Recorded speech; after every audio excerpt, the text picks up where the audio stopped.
name is Renee Rayles, and I'm a resident of Atlanta and a Georgian living with type 1 diabetes, as well as an advocate for people with diabetes like myself through mydiabetic.com. I am so proud to be here to stand with former President Barack Obama and Reverend. Like many Georgians with pre-existing conditions, the Affordable Care Act was life-changing.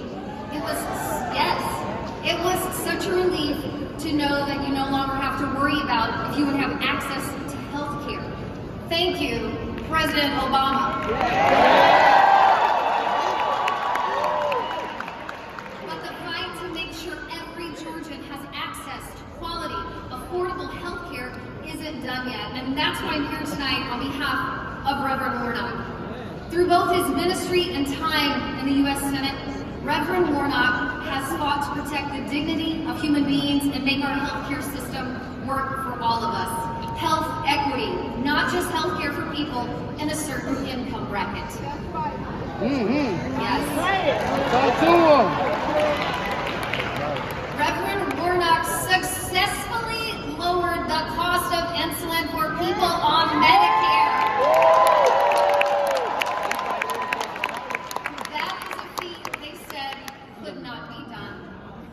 Insulin is a drug that people living with diabetes rely on daily.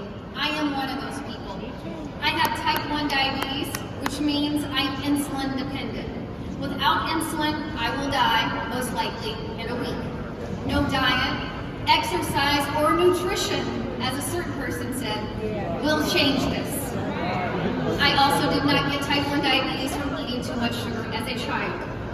Type 1 diabetes is an autoimmune disease.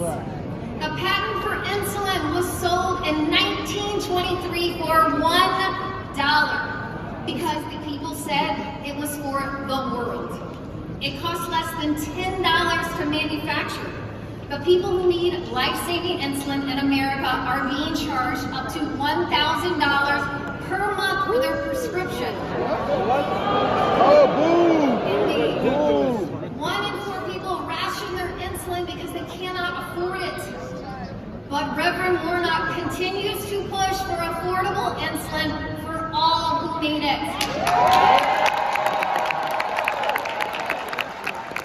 I know I speak for many of us when I say that Georgians cannot wait to send Reverend Warnock back to Washington to keep fighting for lower costs, to protect our jobs, and to stand up for Georgia families. But in order to do that, we need to do our part and get out and vote.